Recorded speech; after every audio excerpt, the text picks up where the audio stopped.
ಊಟಕ್ಕೆ ಬಿಸಿ ಬಿಸಿಯಾಗಿ ಅನ್ನ, ಹುಳಿಕಾಳಿನ ಪಲ್ಯ, ರಸಮ್ಮು ಒಳ್ಳೆ ಕಾಂಬಿನೇಷನು. ಮಾಡೋದು ತುಂಬಾ ಸಿಂಪಲ್ಲು. ಮೊದಲಿಗೆ ರಾತ್ರಿ ಇಡೀ ನೆನೆಸಿರುವಂಥ ಹುರುಳಿಕಾಳನ್ನ ಕುಕ್ಕರ್ಗೆ ನೀರು ಸಮೇತ ಹಾಕ್ಕೊಂಡು ರುಚಿಗೆ ತಕ್ಕಷ್ಟು ಉಪ್ಪು ಕುಕ್ಕರ್ಲಿ ಕ್ಲೋಸ್ ಮಾಡಿ ಒಂದು 2-3 ವಿಸಿಲ್ ಆದರೂ ಹಾಕಿಸ್ಕೋಬೇಕು. ಬೆಂದಿಲ್ಲ ಅಂದರೆ ಒಂದು 2 ವಿಸಿಲ್ ಎಕ್ಸ್ಟ್ರಾ ಹಾಕಿಸಿ ಕಾಳೆಲ್ಲ ಸಾಫ್ಟಾಗಿ ಬೆಂದಮೇಲೆ ನೀರು ಕಾಳನ್ನ ಸಪ್ರೇಟ್ ಮಾಡಿ ಜೀರಿಗೆ, ಮೆಣಸು, ಮೆಂತ್ಯನ ಹುರಿದೊಂಡು ಕುಟಾಣಿಗೆ ಹಾಕೋಬೇಕು.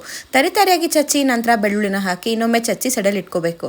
ಒಗ್ಗರಣೆಗೆ ಒಂದು ಸ್ವಲ್ಪ ಎಣ್ಣೆ, ಸಾಸಿವೆ, ಜಜ್ಜಿರುವಂಥ ಬೆಳ್ಳುಳ್ಳಿ, ಕರಿಬೇವಿನ ಸೊಪ್ಪು, ಕೆಂಪು ಮೆಣಸಿನ್ಕಾಯಿನ ಹಾಕಿ ಫ್ರೈ ಮಾಡಿಕೊಂಡು ಒಂದು ಟೊಮ್ಯಾಟೊ ಹಾಕಿ ಫ್ರೈ ಆದಮೇಲೆ ಬೇಯಿಸಿರುವಂಥ ನೀರು, ಹುಣಸೆ ಹಣ್ಣಿನ ರಸನ ಹಾಕಿ ಒಂದು 5 ನಿಮಿಷ ಕುದಿಸ್ಕೋಬೇಕು. ಲಾಸ್ಟಲ್ಲಿ ರಸಮ್ ಪುಡಿ, ಫ್ರೆಶ್ ಕೊಬ್ಬರಿ ಹಾಗೆ ಕೊತ್ತಂಬರಿ ಸೊಪ್ಪನ್ನ ಹಾಕ್ಕೊಂಡ್ರೆ ರಸಮ್ ರೆಡಿ.